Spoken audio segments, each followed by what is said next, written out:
আমি elevator education থেকে Souvik sir কথা বলছি। এখনও অবধি ম্যাকআউট ইউনিভার্সিটি বিটেকের থার্ড সেম নিতে পারলো না।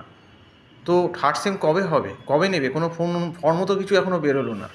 তাহলে থার্ড সেম যদি পুরো নিতে নিতেই ফেব্রুয়ারি মাস পেরিয়ে যায়, ফেব্রুয়ারি লাস্ট হয়ে যায়, এবং পরের যে ফোর্থ সেমিস্টার বিটেকের শুরু হবে মার্চের হয়তো 4-5 তারিখ থেকে, আর তারপর দেখবেও যে ম্যাকআউটের কিছু করার নেই, জুনেই পরীক্ষা দিয়ে দিল ফার্স্টে। তো এই 2.5-3 মাসে ফোর্থ সেমিস্টার কী করে পড়বে বিটেকের স্টুডেন্টরা?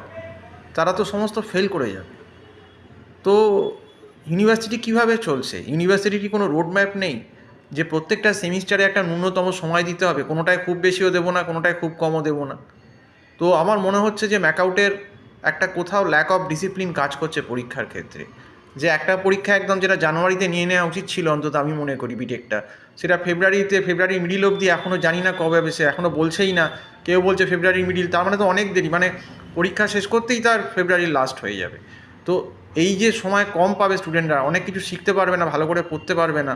আবার সময় কম বলে অনেক স্টুডেন্ট কিন্তু যারা একটু উইক আছে তারা কিন্তু আবার সাপ্লি খাবে, আর সাপ্লি খেলেই কিন্তু ইউনিভার্সিটির লাভ, কারণ ইউনিভার্সিটি সেই সাপ্লি থেকে টাকা ইনকাম করবে।